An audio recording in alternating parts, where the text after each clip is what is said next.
ladies and introduce.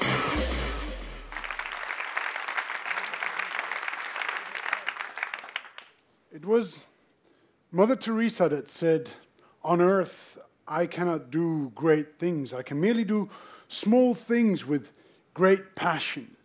And I believe this goes for every individual, each of us, me, you. Doing things with great passion isn't merely for global leaders like Barack Obama or business leaders like Richard Branson or the late Steve Jobs. Doing things with great passion should be the default. Let's all teach with great passion. Let's all eat and cook with great passion. Let's all love with great passion. Let's all just live with great passion. Yet I do not stand here today to talk to you about passion, because passion is probably what brings all of us TEDsters here today anyhow. I stand here today to talk about the part of Mother Teresa's quote that says, "Do things," and specifically the doing part. Because recently we saw very passionate people flying in from all over the world to Rio de Janeiro to a conference where we talked about saving the planet.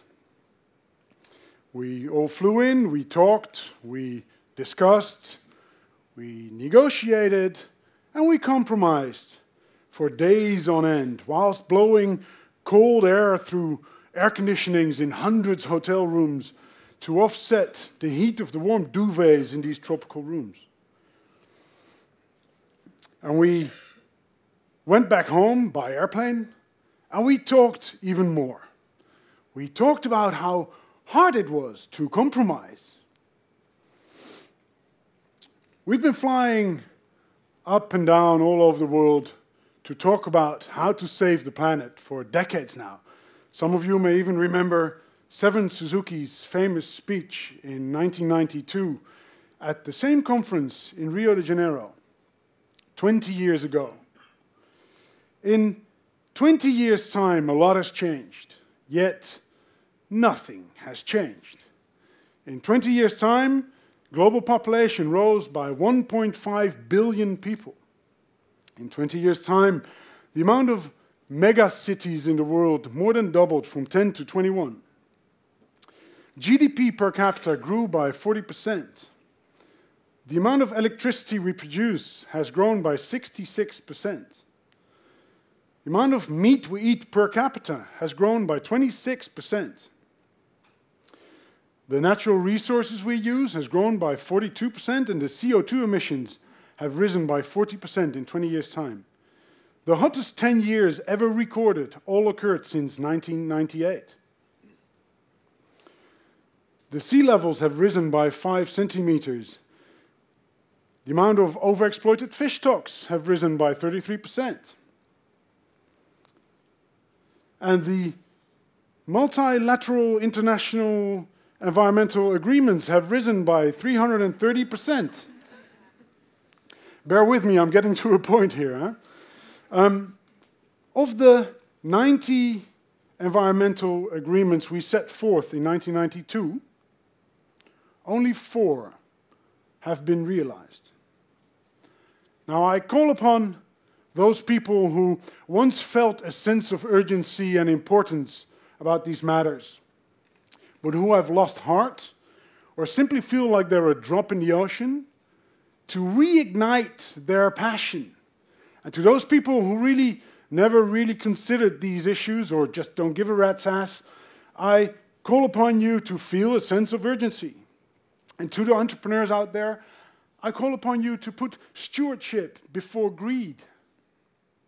There are 3 things we need to do. We need to be brave enough to reconsider earlier decisions. Especially politicians and companies need to come to terms with the fact that it's okay to reconsider earlier decisions if you see how the world around us has changed in the last 20 years. You don't lose face when you reconsider. I believe you gain trust.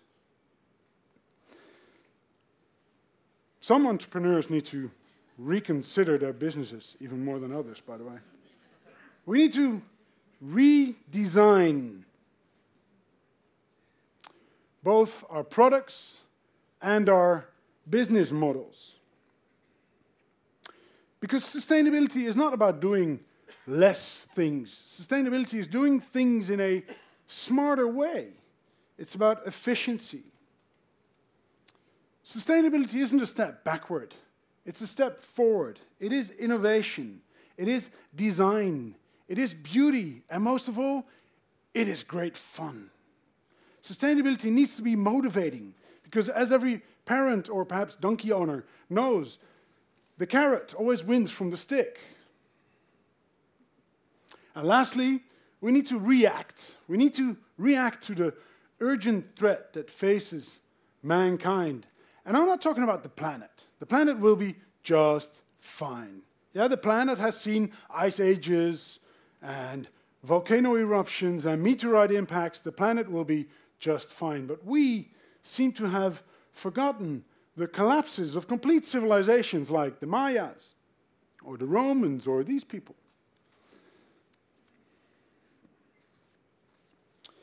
And we need to react before we ourselves head into our dark ages. We cannot wait for politicians or companies.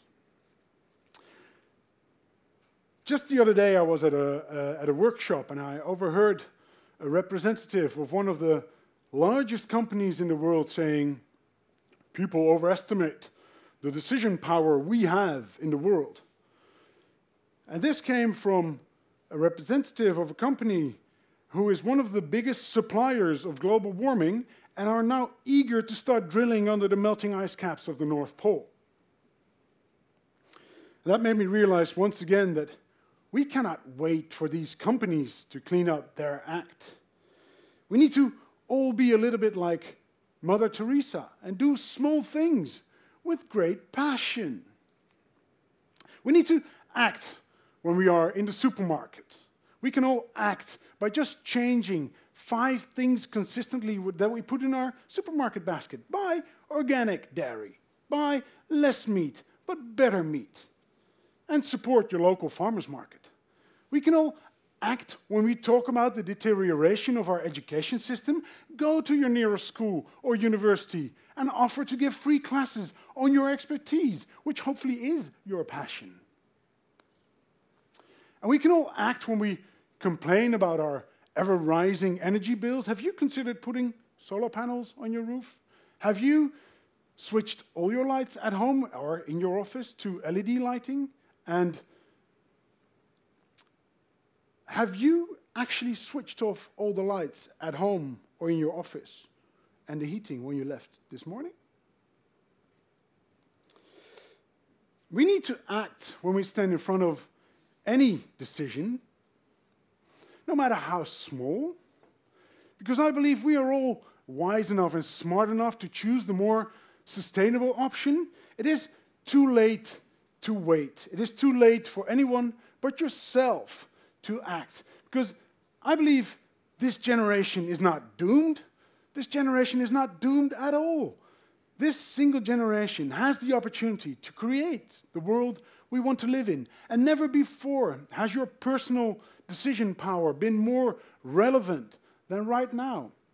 Or as someone once said, "I do not know what the future holds, but I do know who holds it."